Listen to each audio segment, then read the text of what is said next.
to record this, so you better be good. Go ahead Well, now. I know he's an honorable guy. Hmm. He says what he believes, and he acts upon his beliefs. He is a true and honest guy, and that's why I particularly appreciate his style. He's very, or his values. His style is very engaging and warm and draws you in and shows and believes in the interest of who he's talking to, who he's videotaping. Um, so he's a really important and valuable connection for me. His skills, I can't assess in the broader scope of his skills, but I certainly have seen what he's done and find all the work that he's done for the museum and many other clients and being really, really very impactful and cool. Wow. Well Thanks, said. Diane. Well said. Thank you. Appreciate that. Well, Craig, tell us a little about yourself as well and take it away. All right. I don't know why you chose Diane to put her on the spot, but Good thing it all these wasn't people, me. all these people need picked on me. Yeah, well, Katie's known me longer. Um, I, I hadn't planned on starting to talk about myself because Andrea Lowe did such a great job. I got a presentation, but I'll tell you a little story. On January 4th, 1989, I showed up for my first day of work in television at TSN. I was coming in with communications and English literature degree. I had a business degree. I was all educated and had fancy book learning. And I walked in, and the guy who I was reporting to didn't know that I was showing up for work. The guy who hired me apparently hadn't told him. So the first question was, why should you work at TSN? He said, well, I think I already am. And he was surprised. So he gave me an assignment right away, which was to do a recap of last night's NHL games, which would seem easy. But we had to put in scoreboards. And in those days, you had to take it through the control room. You had to find all the tapes for all the games. I didn't know anything. The only thing I knew how to do was write. So I wrote this flowery little line. It was the Kings against the Blues, about the Kings laying a royal beating on St. Louis and giving them the Blues and all of this. And I handed it to Vic Router, the announcer, and he looked at it and he said, "What's this?"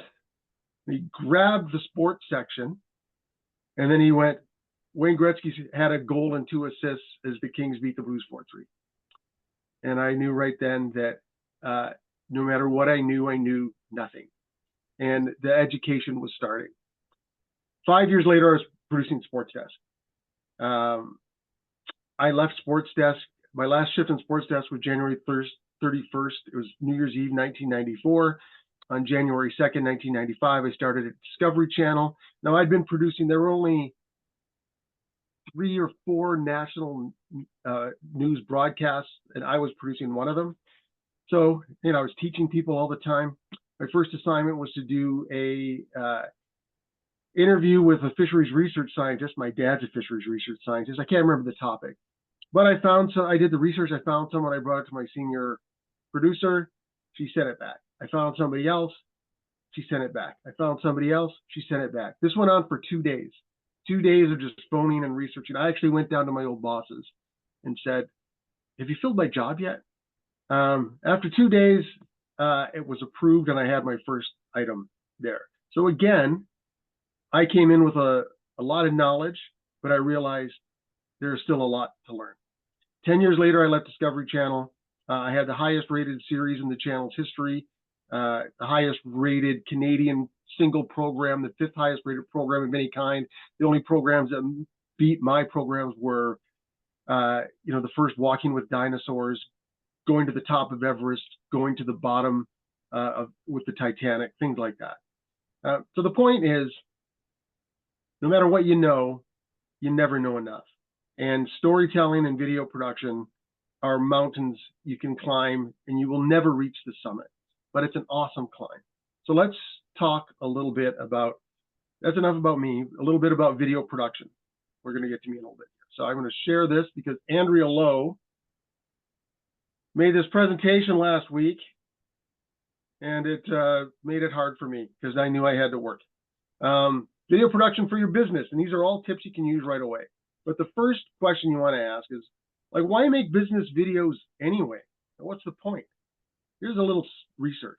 It's a 2023 study. 91% of businesses use video as a marketing tool. 91%. So if you're not doing it, your competitors probably are. You're already at a disadvantage.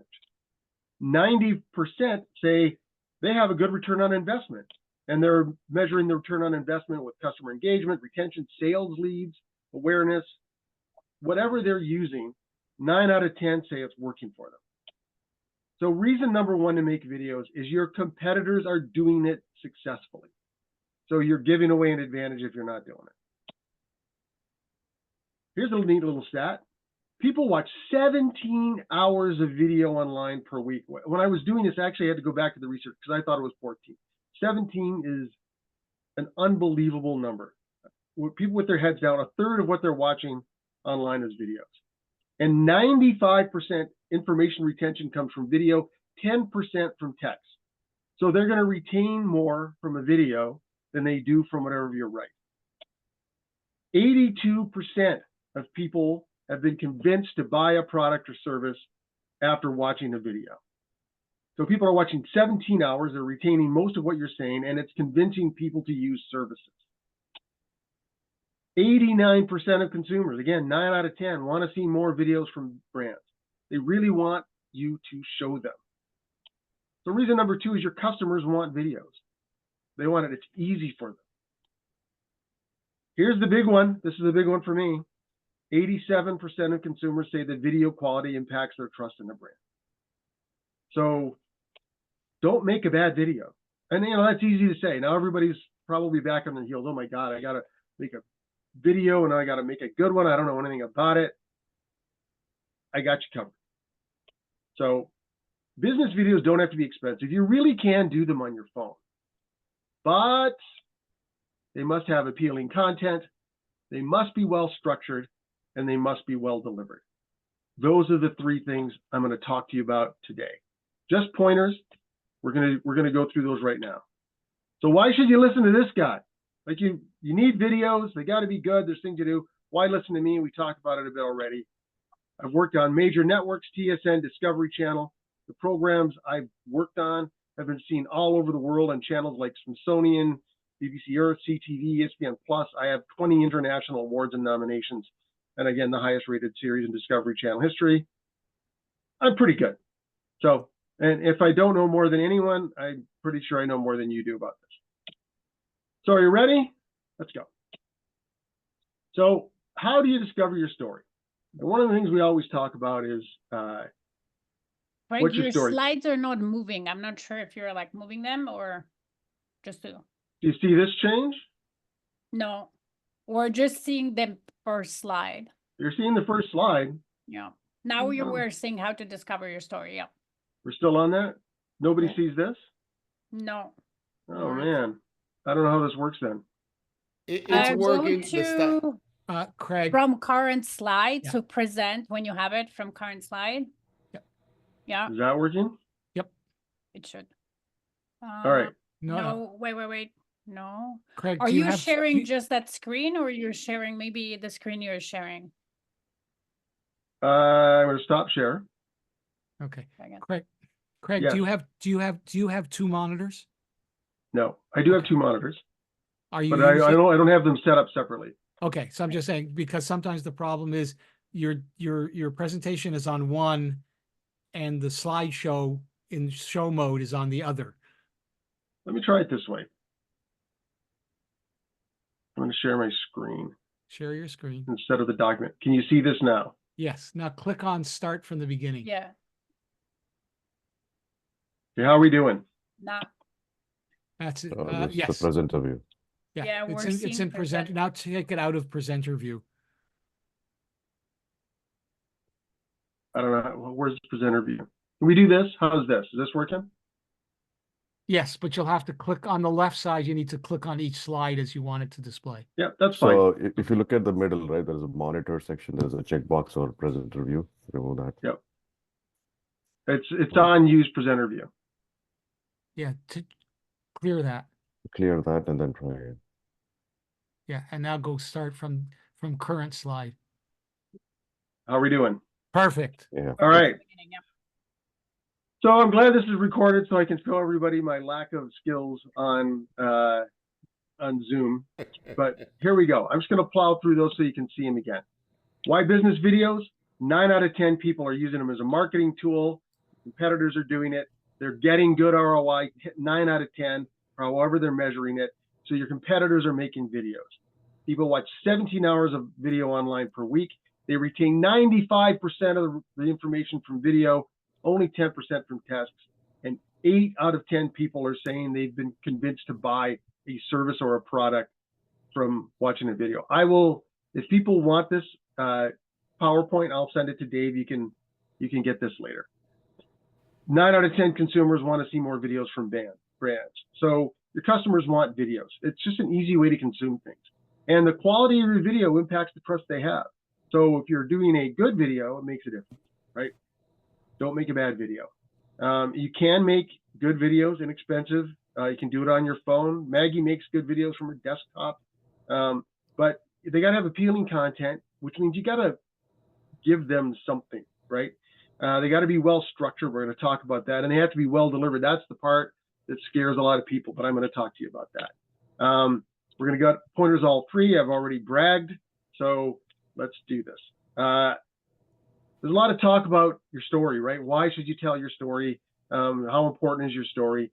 I will tell you the importance of your story is, I'm going back here.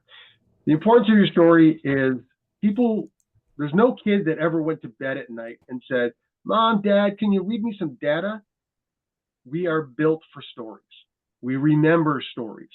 Out of most of the things I said today, even the stats, and you'll remember a stat here and there, you're probably going to remember the stories I told you at the beginning, which is probably why I tell those stories, is so that you will remember me and you will remember the importance of learning. And there's a lot that goes into the reason I told the story, but you got to discover your story, right? So how do I find out what my story is? Andrea Lowe and I were talking about the video she wants to do, and she sent me a script that her producer had created for her, and I just said, well, let's just slow down a minute. And I asked her 3-4 questions, and 5 minutes later, we had her story, and she was crying. She was so emotional about it. So what are those stories? How do you get them? You're going to ask yourself these questions. Why do you do this? Right? Dave, why do you do what you do?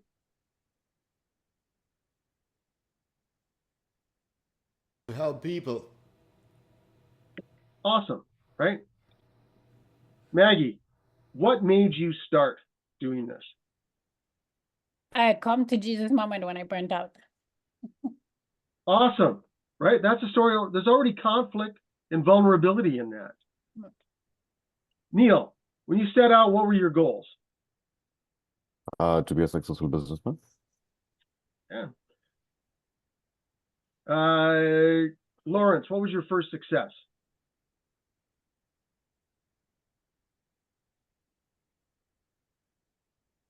I landed my first client. And what was that success? What was that client? A former employer of mine who actually convinced me to pivot my business from what it had been, which was not doing well because the economy had changed, into going back to what I used to do for a living, which was doing bookkeeping and accounting. Sounds like a pretty good story there, right? Yeah. We went out for lunch. Cliff, what was your biggest success? Making a living from the business. I think actually making a proper living, which was, a lot of people don't, Well, just give me one individual example. You could tell one story that was your biggest success.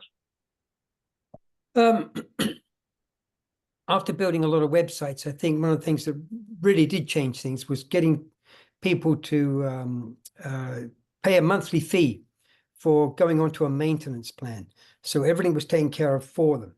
And I think that was one thing that made a huge difference because it meant regular money every month, not having to keep finding new clients. Diane, what makes you happiest about your job? I'm picking on Diane. Dan already had to talk more than everybody else. I know, thanks. But that's a great question for me. So what makes me happiest is when I'm right in the middle or in the center of what the message that is important to me, and I'm making connection with a client, a leader who is struggling, and that I can help that person make a difference from what my understanding what I bring to that person.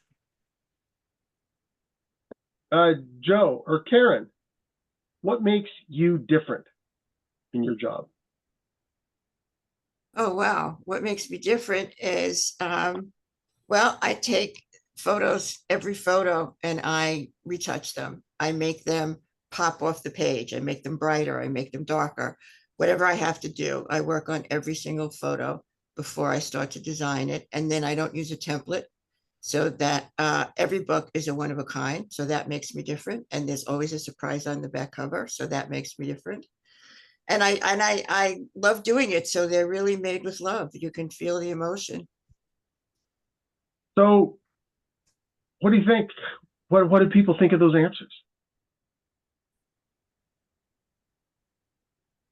I thought they were all personal and emotional and kind of dripping with success, right? So if you want to find out what your story is, ask yourself those questions. Have somebody ask them to you, record them, send that through a voice to text translation, and then you now have your story. You can order it around a little bit, but that's your story, right? The reason you do it, what makes you different, what are your goals, and the reason to tell your story. And I'm not talking every video, but in your suite of videos, your story should be in there. There should be an about in there somewhere, because the only thing that you have that your competitors will never have is you. That's it. People want to buy goods and services. They need to buy goods and services. They want to buy them from people. So I don't have the chat on, so people are asking me questions. Look at that. Lawrence makes solving a problem. Mark DeVillen has to leave. Well, we're going to talk badly about Mark now that he's not here. So this is how you find your story. You ask yourself questions about yourself.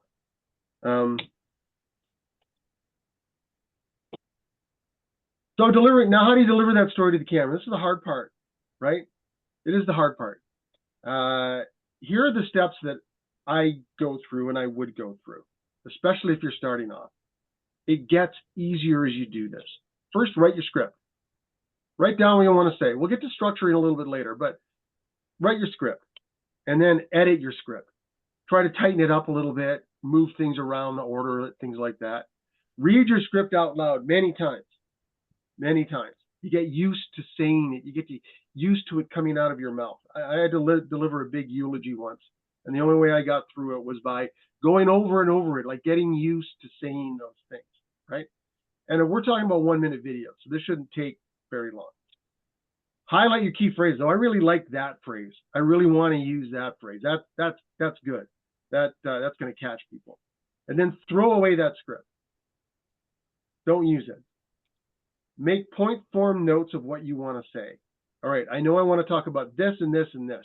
For a 1 minute video, it should be like 4 or 5 points. And because you've read it out loud and you've highlighted the key phrases, those are already in your head. And now rehearse from the point form notes and record that. You don't want to be reading. You know, here's the reason you don't read your script.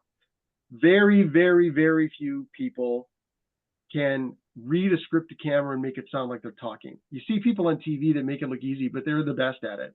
And there are very few of them. Even fewer can write the way they talk. It took me years to learn to write the way people talk. It's a very particular skill. You're not going to do it. And also, we've had it drilled into our head in English class that, you know, every word matters here and there. Well, you know, that's true if you're writing a book. But when you're talking to people, the most important thing that you can do is be genuine and be engaged and be passionate, right? People want to hear you talk to them, not read to them. Once you read to them, they've tuned out. They feel like you've got a prepared statement. It's, when somebody's in trouble and the media is there and someone reads from a prepared statement, everybody knows they're using it to hide, right? I created these words as a shield. I'm going to hide behind them. This is my message to you, and I've done it this way so I don't say something stupid that might be real, that might leave me vulnerable. So the more you can talk and be genuine and be passionate, the more people are going to relate to you. This is why when I do videos with people, I will interview them rather than give them a script to perform, because we want people to talk engagingly. So in an interview, usually people won't say it once, but once you've got this stuff and you know it and you get some confidence, you're going to get better at it. You're going to be good at it. But the most important thing is to talk. If the phrasing is off a little bit, that's okay. The important thing is that you're saying it and you care and it comes from you. And this is the process with which you do it. My brother is a now retired treasurer and vice president with Honeywell. And he used to give big speeches to like Washington, D.C. And when I talked about what he did, this is what he did. We didn't talk about it before, but this is what he did. It's the best way to do it. Just make sure you know what you're talking about. You don't have to read it word for word. Anybody, any questions about that? No, I really like that that point of view. I find that when I try to record a video, I will I write a script, and then I usually somebody else is recording, and they take my script and then they just kind of put it on a like a teleprompter kind of. Yeah. And trying to read the teleprompter, I have to take take over take. Yeah. Because the person recording will say it sounds too canned. You don't like, you're not convincing me or whatever, right? And it'll take after take. But this seems very direct. It's very like, it sounds like, you take one take and maybe two takes, and you really are getting your message across. And if you want to go high end on this, if you're willing to invest a little time in editing, put two cameras on yourself.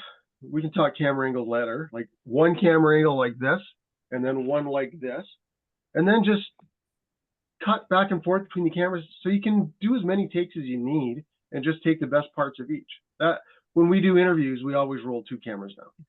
Craig, Cameras are cheaper. Craig, the other thing is writing the way you talk is not easy for a lot of us because we spent so much time in school learning to write like we have a stick up our ass. Well, here's how everyone was taught to write in school, and they really weren't taught this way. It's a product of the process. Give me 1,000 words on Louis Riel, right?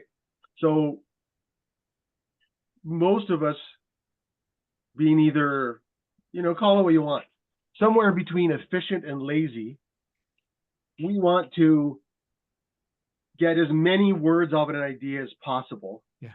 So that we don't have to find as many ideas and structures and many ideas. So what that leads to is verbose, bloated language. And you're also trying to put in clever phrasing. Listen, you want actually as few words per idea as possible. So you want tight writing. There were my wife writes too. She's in communications, and one of our kids came home with not a great mark in English, and we looked at what they had written, and it was précis writing. Their writing was very efficient, but it wasn't enough words. And we sided with our son, not the teacher, even though he didn't get a very good mark. So the idea is being concise. I have 5, when I do a writing seminar, there are 5 C's. See if I can remember them off the top of my head now. And this isn't I didn't write them down here, but here are the 5 C's. You want to be clear. Clear is number 1. If people don't understand what you're talking about, then you shouldn't be doing anything at all. So clarity is first. Number 2, you want to have content. You want to be saying something, right? Not just waxing on and on and on. So you clear content. You want to be concise. Where you lose people is if you put too many words in or wander. People are bored, they don't know why. You also want to be conversational. I like to be conversational even when I write, not just writing for speaking, but when I write, because you want to feel like somebody is talking to you. You can nail those 4 C's. There is a 5th C you can use, but you can only use it after the other 4 C's. And it's a mistake I made on my first day in television. I went right to the 5th C and ignored the first 4 C's. So my writing was terrible. Then you can be clever. That's when you earn the right to be clever, when you are clear, content rich, concise, and conversational. That's when you get to be clever. So many people want to impress people with their wit, like I did, right? So you want to cut that out. All right. So that's your delivering to. Any other questions about delivering to camera? All right. I can't see everybody, so I'm going to move on.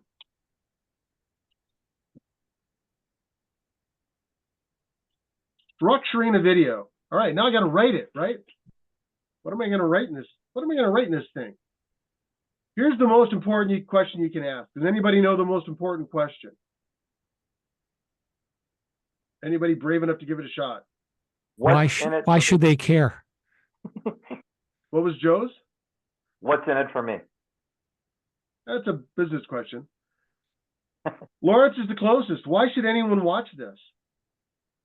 Why should anybody watch this? And that involves audience.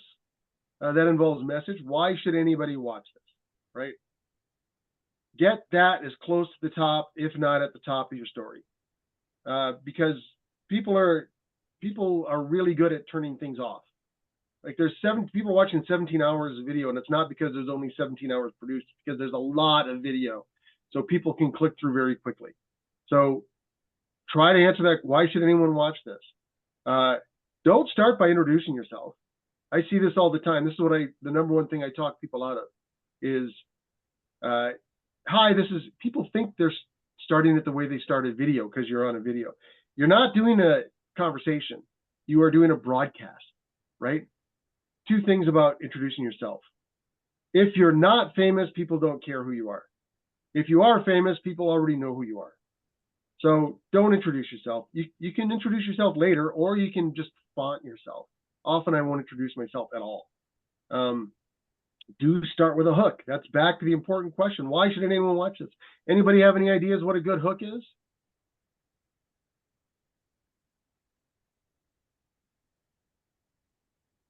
Here's one that I learned in a book recently. People have heard me talk about this before. There's a hostage negotiator that wrote a book on bargaining. He said questions are a great place, but you have to start with a question that will give you a no answer. You want to know people and do a yes. So, aren't you trying to get people to say yes? Why would you want to know? When they call you about air duct cleaning, what's your response? I got to get out of here as fast as I possibly can. I cannot be 1 second more on this call is too long. I'm not giving them a yes because they'll keep going. When you give someone the chance to say no, they have control. They feel like they have control. So give people a no question. One that I use a lot is, do you want your business to be a secret? Well, no, I don't want my business to be a secret. And then that's intriguing enough to get them going. A cool stat. I mean, I didn't mean to start with stories. I did because we talked about my background. I threw a bunch of stats at you, right? I didn't know that. That's interesting, right? Cool stat can do that. A provocative statement. Maggie has a great provocative statement. I can double your income with no more work. Wow. Well, I got to hear more about that, right? An arresting image. In TV, when we do stories, I always tell my editors and producers, start with your best shot and finish with your second best shot. So give people a reason to watch, right? And then you can give the context. And, ideally, as business people, your hook should be related to their pain point, right? What is it? What's in it for your audience? All of these hooks should tie into that, right? It's always got to be about them. After context, you get to the meat. Here's what I'm talking about. Here, I'm going to fulfill the promise I gave you in the hook. Give the information you've got. Wherever possible, tell a story. Why do we tell a story? Because people remember stories, right? Yes, Lawrence, don't split the difference. It's great. The more personal the story, the better. I watched this one video, someone was talking about keynote speeches and what to give in a keynote speech. And they did the big thing. The best keynote speech is the one people listen to. I'm going to give you the secret to it. And I was leaning forward. Yeah, I want to hear this. And then it was no surprise to me when somebody tells a personal story related to it. Because if you're up there talking and people are listening, they actually want to know you. And people relate to personal stories. The more specific, the better. Lawrence will like this story. There's a great phrase that I learned from the director's commentary on the DVD of Star Trek II, The Wrath of Khan. And in that, they were talking about, the director was talking about one of the key plot points was it was Captain Kirk's birthday and he was unhappy about it. And he wanted it to be Captain Kirk's 49th birthday. And William Shatner talked him out of it because he didn't want to limit himself as a leading man. But he wanted it to be 49 because 49 is loaded. And he said, that's in specificity, there's universality. But in universality, there's cafeteria food. So the reason My Big Fat Greek Wedding was a popular movie, it didn't have to be Greek, but if you were from some ethnicity, you knew they had their own fingerprints. And even if those weren't your fingerprints related to the idea of the finger. But if you try to make it for everybody, it's going to be bland. So tell a personal story. And the story's conclusion should lead to your conclusion, right? My personal stories at the beginning of this led to the conclusion that you've got to keep learning. Why is that important? Because you want to learn this stuff. And you'll see, you're not going to be surprised by what comes at the end. So at least you shouldn't be. And then wrap it up. Succinctly give your conclusion, solve the problem that's stated at the beginning, promote your service, give your contact information. So what does that look like? I know you're trying to write this down. Structure, hook, context, meet, wrap up, promote. If you look at that in your 1 minute video, that's about 10 seconds each. Right? So you got about 10 seconds to give your stat, give your hook. The context can be, I'm Diane Nelson, leadership coach. I've been doing this for X long. Here is the information about the problem. Leaders, you're not listening enough. You think communication is talking, but it's listening. So in the end, when you book meetings with people, make sure you ask for their opinions first so that you can both make them trust you and let them know that you can listen to you, but also get all the information. If you want more tips from this, please call me. Any questions about that? That little structure is a magic formula. If you use that, you will have good videos. And they don't have to be long. They can be you talking to the camera, but it's when the Montreal Expos were still here, they were one of the most successful teams. The Minnesota Twins were a successful team. Oakland A's have been a successful team, all small market teams. And the reason they were successful is because they did the basics well. Do the basics right and you will have good products. After I left Discovery, I went to a company called High Fidelity HD TV. We launched the first 4 HD channels. We had no money. We had one partner in the States. They went out of business. And I was in charge of making videos with very little money. Even the people we commissioned to had very little money. But the shows we made won international awards. They were sold all around the world, and they were our ratings winners. Why was that? Because we did the basics right. I trained my team in the basics all the time. So why aren't you making videos? What the hell, people? Everybody else is. You know how to do it now? 33% people say they don't have enough time. That's fair, right? 20% say it's too expensive. 15% don't know where to start. I get it. All of a sudden, I got to do my business, and now I've got to write content like a script writer and present like an on-air person and produce like a producer. I got to develop all these skills. How do I do that? You're unsure of the ROI. I'm going to do these videos, and then what happens? 10% say you don't need it. Well, listen, 90% of businesses are happy with their ROI, so videos are working for someone. You don't need it? That's okay. Your competitors do. You can leave it to them. That's fine. They're quite happy that you are not doing videos. It's too expensive. It's not for your competitors. They're figuring it out. Not enough time? I can help you with that. You know, if you bring me in, I will save you a lot of time. You don't know where to start? I do. I know where to start. I know where to finish. I know the whole thing. Too expensive? You haven't even talked to me about price yet, right? I'm not going to give you a price here, because if you're interested in this, you can call me and we can work something out. So if you want to, this is how you get a hold of me. Most of us are together on LinkedIn. I'm very easy to find. My business is not a secret. One of the reasons Diane can follow me on LinkedIn is because I am on there all the time. If not tooting my horn, at least leaning on my horn. So I'm easy to find. And that is the whole deal. Any questions? And the questions. If you guys are able, well, thanks, Donnie. She's clapping first, so let's give him a round of applause. If you're able to put your digital hand up, go ahead. It will bring you to the top of the screen, and then you can go ahead with your question. So, question number 1. Katie.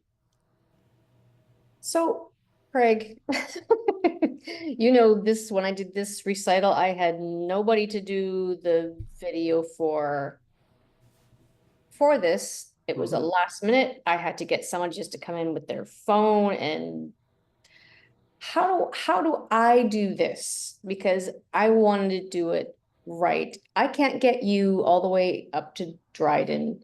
So what's your suggestion to me? Shoot a recital? Mm-hmm. Because we want to take clips off of it to put on the website. Well, first of all, shooting it's the easy part. If you have phones, you can shoot it. Well, we did. So we have an hour of it. All right. So, but then that's where do you place the cameras, right? That's where I can help you. One of my gigs is I'm the executive producer for the Aga Khan Museum. And the videos they used to do for these high-end talents were, are we still recording? They could have been better.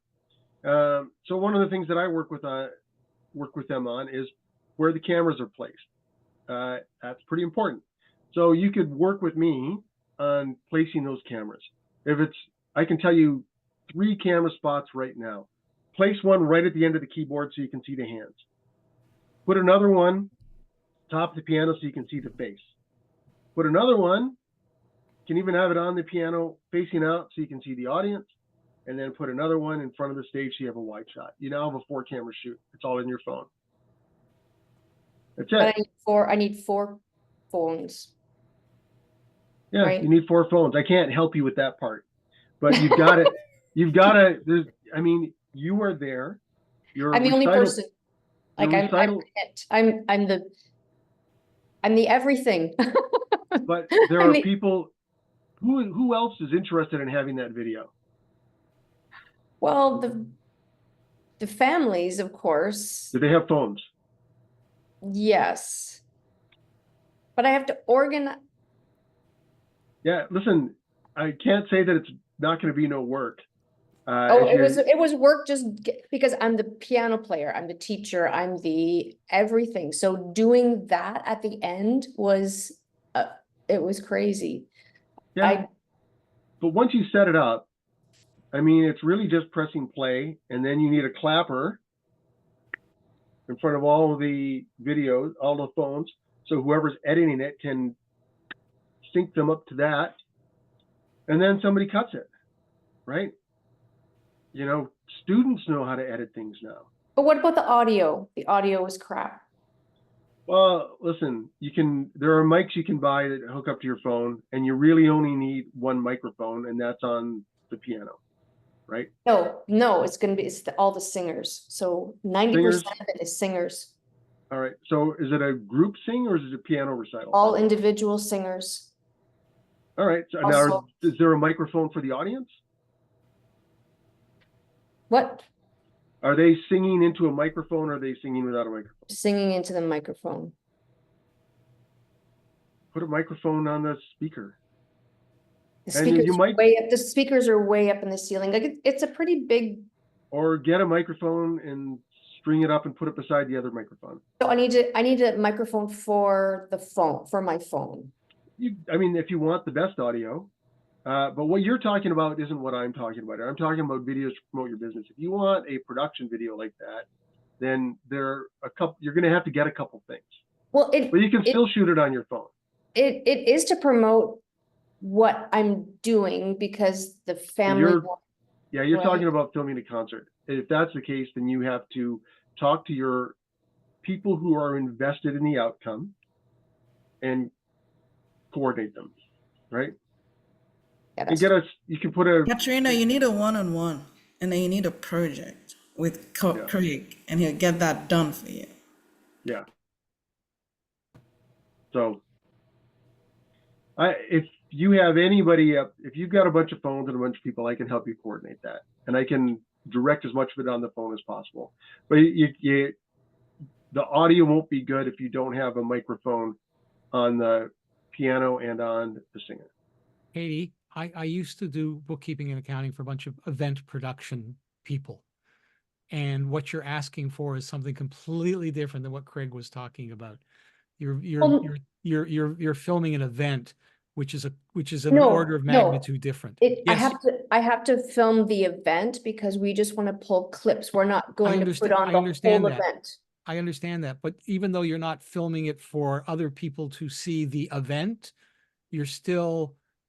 it's not exactly what Craig was talking about for us filming ourselves. I know, but I'm going to be doing that as well. This is like putting the whole thing together. So I know what Craig's talking about. Yeah, I understand you, Katie. So here's the bottom line. Do a one-on-one with Craig. And once you get it done right once, then all you have to do is repeat that process. That's exactly right. Because also we want to put in clips from the parents of testimonials. I think you told me about that before as well, Craig. So write all of that down on paper right now. So when you do that one-on-one, you can explain it. Okay, that's going to require special attention. Yeah. Fair enough, Katie? Yes? Yes. Okay. It can be done with phones. It can be done for what you're looking at. If the phone is close enough to the performer and to the piano, you'll be fine. You're not going to have an album, but you'll have a video you can put on YouTube or Facebook. Cliff. It's going to work out. Go ahead, Cliff. Yeah, you've talked about editing. Do you recommend any, just if it's just like you're talking about promotional video for your business and it's not a high-end thing, what editing software do you use? Well, I mean, I'm not an editor, but I have Video Leap on my phone. Video Leap. Yeah. I'll show it to you. And here I've been doing, because my coach has told me I should be doing videos, even though I'm a video producer. Most of the videos I share are videos from my clients to show the high-end thing. And my reluctance in doing my own videos is I'm trying to sell high-end, but the videos I'm going to do on my phone, I'm going to do them. So I've even been doing them. I'm in charge of House League at East York Baseball. I'm leading our group in the Canada Day Parade. So I did a video for that. So I'm working on that. So there's Video Leap right there. And with Video Leap, I use the free one. Keep trying to sell me it. But with Video Leap, it gives me, I can put a lower third on myself, and it gives me the text. It will translate my text. I've got to go through and clean it up. But another thing you should know about putting videos online is I think something like 90% of people watch the videos without any sound. So you do need to put text up. And the last videos that I did for the Aga Khan Museum, I made sure we did a subtitle pass. Well, that's amazing. You say 90% of people watch the video without the sound. Yeah. Yeah. Don't read it. Another, like, probably not that professional, but there is a video editing software called CapCut. Like, it's an app. I also use free version. You know, it allows There's a you to, like, lot, put and clips really, together and Greg, Cliff, it's because a lot of people watch stuff on their telephone all the time. And if they're at work, they're on the subway, they're at home, they don't necessarily put the sound on. And Guys, let's get Joe into the question. I'm just going to say one thing about editing before we get to Joel's question. It does. You don't need anything spectacular. There's effects. Don't worry about them. There's nothing better than a cut. A cut's still the best thing, better than a dissolve or a star wipe or anything like that. Joe, go ahead. Great. Thanks. Thanks for the content today, Craig. I have a question about one of the things I wrote down here was you said something about having an arresting image. Start with your best shot and with your second best shot. So here's what I'm trying to do. As you know, I'm working up north now, up in Owen Sound, and one of the things I noticed about how other insurance people are marketing themselves are that you want to go with somebody local, you want to be with somebody who's here, right? And I'm learning a lot of like the different places, different areas, and how people work in this area. And what I'm trying to do, what I was thinking in my mind was, I wanted to try to produce videos, and I wanted to use landmarks that are in Bray County and Bruce County as backdrop. So can you give me some advice, like in terms of like having that arresting image? What are some things I should look at in terms of having a compelling image, especially for what really amounts to just like a 1 minute reel? Well, you're talking about location as opposed to image, and I think you're really onto something there. Like the more, if you're going for local field, say, listen, I am Owen Sound, shooting your videos in front of highly recognizable landmarks. You don't even have to say, I am here in front of recognizable landmarks. You just have to be in front of recognizable landmarks, right? And the pictures can do a lot of lifting that you don't have to do. So that's not a bad idea. If you can tell a little story about you there or something that relates to your business, even better, right? I had a client who was in a car accident here once. They ran into this light pole, and they were a little freaked out. They called me. We had a replacement car in half an hour. Their insurance was taken care of in a couple of days, that sort of thing. Like an arresting image it's hard for me to pull one off at the top of my head here, but it's the one that will make people stop and look at it, right? Like I can't find it right now. I have a picture of me with an astronaut and the host, Jill Deacon, and he's holding us up by our ankles because we're weightless, right? Like if I put that image up, people are gonna respond to it. And I used to, back when my knees were good, I used to do Tough Mudders, and they're adventure race course things. There's one picture of me jumping over a pile of burning logs. Like that's an arresting image, right? When people see that, they're going to stop. I don't know how I would use that for a business thing, but when you put that up, people are going to look at it. So I'm not recommending you take up arson and jumping, but you'll know when a picture gets your attention. But I do love your idea of using local landmarks if you're trying to push forward the idea that you are local. Yeah, you're thinking, man. Good job. You have a backup question for that, Joe? Okay. Well, I wanted to, right. So when I'm looking at what you're talking about in terms of like, oh, fuck, I did have this kind of corny idea, and I never actually ended up working on it, but you know that there's a ferry boat, right, that leaves Owen Sound and it goes to Manitoulin Island. Or I don't know if you know it. It's called the Chi-Chi-Mon. It's a big boat, right? Big, well, technically it's called the Big Canoe, right? And I had this idea that I was going to get someone to film me running in front of the Chi-Chi-Mon while it was docked, right? So running, like really sprinting in front, and I was going to be in sweats, and I wanted to make it look like the scene from Rocky, right? And I was going to run it into something like some line like, "Yeah, I'm running for you, I'm working for you," Broker Joe Insurance in Owen Sound, right? And I don't know. I kind of, one of the reasons I didn't really go with it is like, I want to introduce myself, but I don't want to appear like that really corny person. Sometimes I see that it works with brokers here, that, you know, corny works, but I don't know. That's not really something that I felt comfortable, you know, promoting myself as. So I heard an interview with, I think it was on, might have been John Oliver's show. I can't remember what it was. It was with this a lawyer in a small market, and he did the ads were over the top ridiculous. And somebody asked him, you know, why are you doing those ads? And he goes, listen, I don't like the ads. I don't think they reflect me, but they've increased my business. So, you know, it's crowded out there. Sometimes these things work, Joe.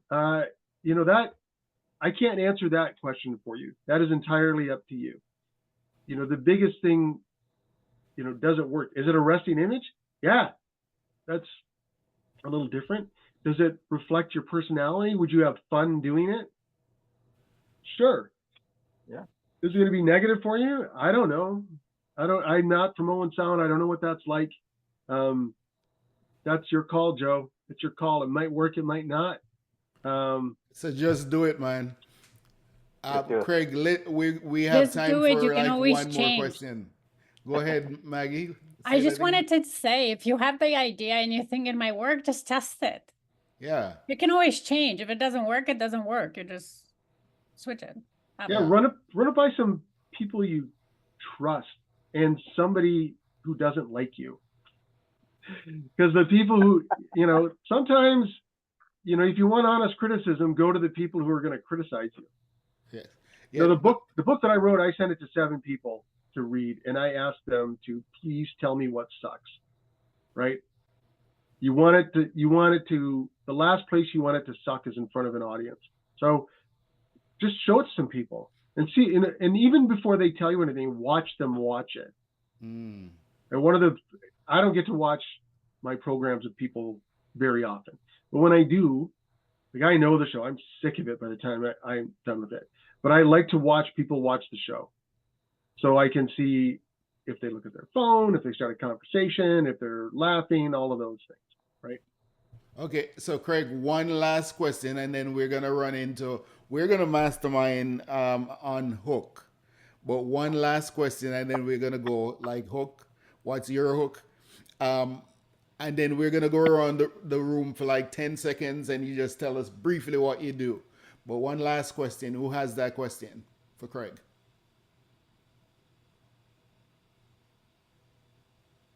Realistically, how much time is somebody looking to put in for a 1-minute video, or when do you say it's excess? Sorry, one more time, Neil. How much of an effort from a production standpoint would somebody put to create a 1-minute video? Meaning, when does it become too much and you're doing it all wrong? I mean, how long is a piece of string, right? How much time do you have for it? It's going to take you longer at first and less at the end. I am self-producing an astronomy series with 2 of the best people I've ever worked with, best editor I've ever worked with, and the best science writer in Canada. And we're working on the first show, and we are kicking the first show around. And we've made 2 very successful astronomy series before. The first one's taken a long time, but once we get the format down, the second one will be easier. The third will be easier. So the first one, it's going to take you some time. So I don't know how much time you think is worth it, but I will tell you, just keep it simple, right? And if you don't like it, don't show it to anybody. Just do another one. Quentin Tarantino made a film on his own before Reservoir Dogs, and he was so dissatisfied. He showed it to a bunch of people and got a bunch of feedback and was so dissatisfied with it that he didn't release it. But then he went and made Reservoir Dogs, because now he knew all this stuff that he needed to know from making the first one, which wasn't good. So just start making them. You'll figure it out. How much time should you take? I would say it's probably, for the first one, it's probably going to take you a morning. By the time you get ramped up, it'll take you an hour. And if you get really good at it, you might be able to do 3 in an hour. Maggie, how long does it take you to do yours? It actually depends on a video. If I'm just like, well, I'm just shooting, saying whatever it is, then 15, well, let's say half an hour, like writing what I want to say and kind of just rehearsing it in my mind and then shooting. If it's more complex and I need to shoot in pieces and then edit. So with editing, of course, it's longer, right? If I edit my own, then it could be an hour. Could be an hour, depending on the length as well. I would say editing is a barrier, so I wouldn't even work on editing right away. I would just go for a one quick delivery to camera, right? And a friend of mine who is a good television producer, she's starting to make videos for East York, things like this. She shot a "Why Should You Shop Local" thing I saw on my phone yesterday. She's just walking through her house. And why is it important that she's walking through her house? So that there's some movement and that grabs your eye, right? Just a little something. And, you know, that's it. Because smart things are coming out of your mouth and people don't have to watch it long and you have a good hook. That's doing the basics right. All right, so let's end on that note, the hook. So that's what we're going to discuss as the mastermind topic. So I'm going to stop the recording. Boom.